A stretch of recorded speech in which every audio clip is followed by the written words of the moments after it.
let us discuss home office branch transaction. So we have to discuss the entries in the book of the home office and in the book of the branch. So first part, okay, under home office branch transaction, we have here transfer of cash. Okay, the home office usually transfers cash to the branch for the branch to use the said cash for its operations. So kung may bibilin siyang mga supplies, at least may gagamitin, no, na pambili, okay, ng mga supplies, or pwede rin sa petty cash kung gagamitin siyang panukli or any other purpose, no. Siyempre, kung manggagaling siya sa home office, i-credit ng home office yung cash, no? So you have here credit cash, okay, in the book of home office. So we have here HO book, and in the book of the branch, okay, BR book, siya naman ang magde-debit ng cash. Ayan. So may bakanting account dito sa debit side ng home office at credit portion naman ng branch. So here comes now the so-called reciprocal account. Okay? In the book of the home office, we have here investment in branch account. Okay? While in the book of the branch will credit the home office, okay, home office current account. Okay? Now, the investment in branch is also known as branch current account.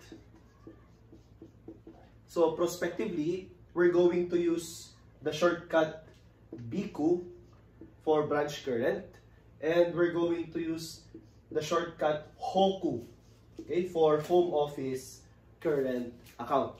Okay? So this is for transfer of cash from home office to branch. So kung si branch naman ang nag-transfer kay home office, say for example, there's a remittance, magke-credit naman si branch ng cash, i-debit naman niya ang HOKU or home office current account, while the home office will debit cash for the said receipt of remittance and credit the so-called investment in branch or branch current account. Okay? Now, aside from transfer of cash, we have here transfer of inventory. So for letter B, okay, transfer of inventory. The transfer of inventory from home office to branch or vice versa can be at cost, okay, or can be at above, no, above cost. Okay? So pag sinabi nating above cost, meron po siyang markup or allowance. Okay? So you have here with allowance. Dito naman without allowance. Okay, so say for example, at cost muna tayo, no? So transfer of inventory at cost. Say for example, the inventory is 10,000. Okay? So in the book of the home office book, magke-credit siya instead of using inventory as an account, no? Para ma-segregate niya yung inventory na galing sa outside party purchase or sale outside party kung may debit cost of goods sold and credit inventory. Kung ito naman ay transaction between, okay, the home office and the branch, the home office will use the shipments to branch account instead of inventory account. So, i-credit niya dito, okay, ang shipments to branch. Let's use the acronym STB, okay, shipments to branch. At i-debit naman niya ang BQ, branch current or investment in branch, amounting to 10,000. So, ganyan po, no, ang entry in the book of the home office if the said inventory is transferred at cost. So si branch naman, upon receipt of the said inventory, i-debit naman niya ang shipments from home office. So SFHO 10,000 and credit HOKU or home office current account amounting to 10,000. Di ba pag nag-purchase tayo ng inventory, normally ang entry mo debit purchases, credit accounts payable. So ganun din ang entry kapag kasabok ni branch kung sa outside party siya bumili. Since ito ay transaction between sabihin natin intercompany transaction, no? Sabihin natin home office to branch transaction. Okay? So kung ganun, ang dapat natin gamitin is the reciprocal account. And again, the reciprocal account is HOKU, okay, BIKU, or the investment in branch. So class, let me remind you that this reciprocal account should always be equal after adjustment. Okay? But if before adjustment, pwede pong hindi sila equal because there are two reasons. First, error. Baka may pagkakamali. Ayan. Second, timing difference. Kasi pwedeng na-record na ni home office, hindi pa na-record ni branch or vice versa. Ayan. So, this will be your entry. Wala pong allowance na makikita. Wala pong markup dyan. No? But if in case na ang transfer of inventory is at above cost. Okay? Above cost. See, for example, okay, yung cost natin is still 10,000, pero yung markup niya, so the markup is at 10%. So 10% of 10,000 is 1,000. So anong magiging entry natin? So ganito naman class, ha? So kung may markup, which is 10%, example lang po, no? Ang entry mo, kung manggagaling kay home office, i-credit mong shipments to branch, this is always at cost, which is 10,000. Yan, in this scenario. Then, 10% of 10,000 is 1,000. So, i-credit mo naman yung 1,000. Credit allowance, okay, for overvaluation in branch inventory account. No, mahaba po yung account na yan. Ito po ang acronym niya. Pwede nyo gamitin yung allowance na lang. Okay, allowance. Or simply use AFOBIA as your account. No, ito po yung acronym niya. Allowance for overvaluation in branch inventory account. So, ayan. Okay? So, ngayon, pagdating naman dito, i-debit mo naman ang BIKU or branch current amounting to 11,000. The presumption here is that the branch has no idea or knowledge as regards the markup, okay, imposed by the home office. Kaya ang entry naman, pagdating naman kay branch, i-debit niya, okay, yung shipments from home office. This is at billed price, okay, amounting to 11,000, and credit home office current or HOKU amounting to 11,000.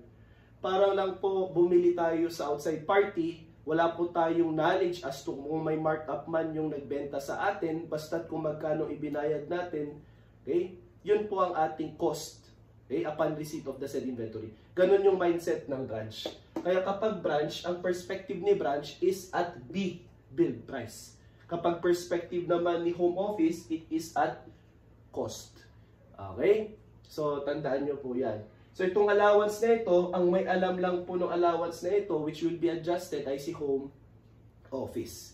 Kung sakali man na may knowledge din si branch, wala din siya magagawa. Kasi yan yung, okay, ganyan po yung, sabihin natin, policy ni home office. Probably, okay, gusto niya na mark-upan yung i-transfer niya kay branch para si branch, kapag binenta naman niya sa outside party, may mark-up pa. So, mas mataas pa yung kikitain ng home office kapag ka-reconcile.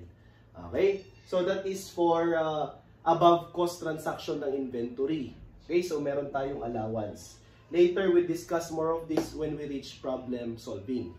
Now, aside from transfer of inventory, okay, let me at this point discuss yung tinatawag nating debit and credit memo. Okay? So, kailan ba nagkakaroon ng credit memo? Ayan. Actually, class, depende, no, ang pinanggalingan ng credit memo. Basta isipin ninyo, Kaya may credit memo si home office papunta kay branch or vice versa from branch to home office because okay, merong credit na reciprocal account. Say for example, okay, client ni home office nagbayad kay branch. Say for example, Makati ang headquarters or home office pero meron siyang branch sa Baguio. Imbis na pumunta pa sa Makati magbayad, nagbayad sa Baguio branch. So itong si Baguio branch, i-debit niya yung cash kasi ni-receive niya yung cash. Pero wala siyang ma-credit na accounts receivable kasi hindi niya client yung nagbayad. So ibig sabihin, okay, example lang po ito, home office book, okay, and then you have here branch book. So example, si branch ang nakatanggap ng payment, so magde-debit siya ng cash, hindi niya ma-credit yung AR kasi hindi niya client yan. Kaya ang dapat niyang i-credit is the home office current account. Okay? At dahil nag-credit siya ng home office current account, kailangan niyang i-inform through a memo, okay, itong si home office na may credit siya. At anong klaseng memo ang dapat niyang i-transfer or i-transmit? It's a credit memo. So sinasabi lang niya na, hoy home office, credit ko ha. Credit ko. Yung ano? Yung reciprocal account. Kaya dapat ang adjustment mo, ikaw naman ay magde-debit ng branch current account at i-credit mo yung accounts receivable ng kliyente na yan.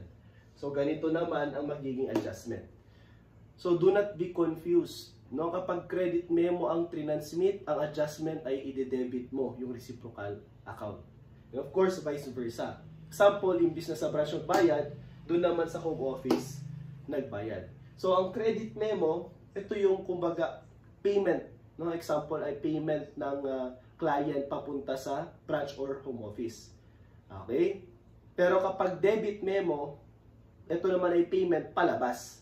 Okay? Ibig sabihin, probably may babayaran na advertising expense, binayaran in advance ni home office. So for letter D, okay? What if debit memo? So yung kwento naman dito ay, tandaan nyo lang, dinebit yung reciprocal account. So ganito po yun. Example, the advertising cost incurred, no? For the year is 15,000. So syempre magke-credit naman ngayon, no? May outflow si home office na 15,000. Ayan. Syempre i-debit niya yung advertising expense. Pero hindi total siya ang mag-shoulder niyan. Example, 2/3 lang sa kanya, yung 1/3 naman ay kay branch. So 1/3 of 15,000 is 5,000. Okay? 2/3 ay 10,000. Okay?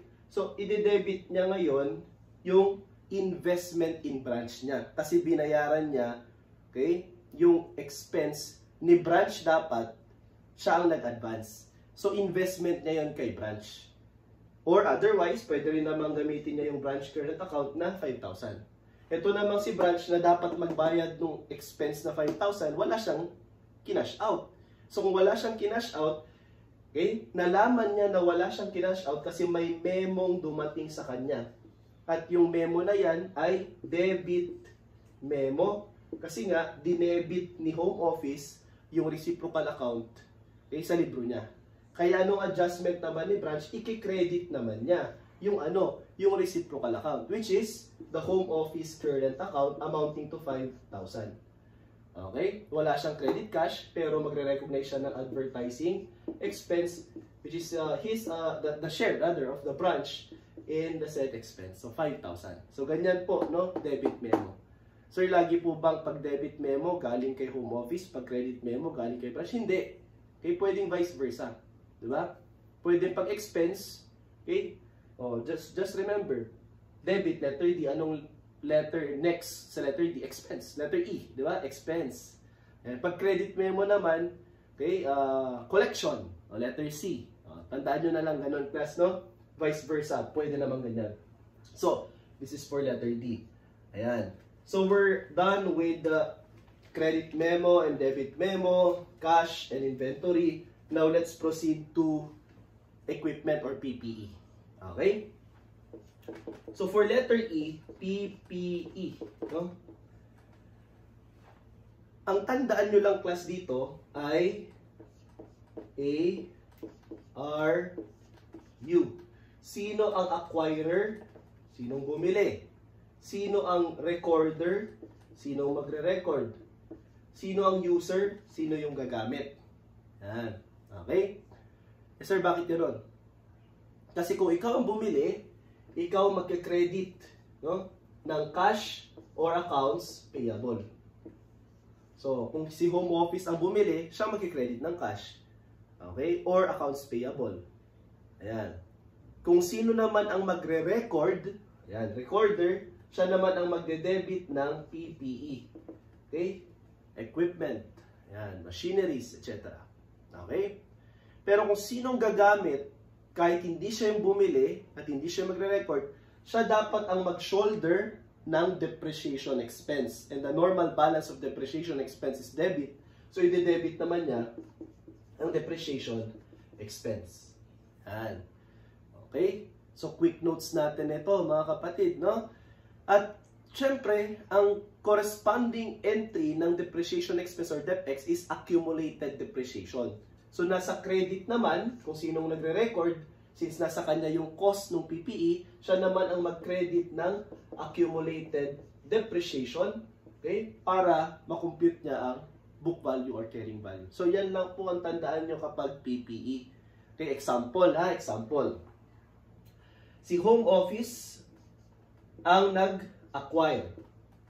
Si branch ang magre-record. Si branch ang gagamit. Okay, so this is an example.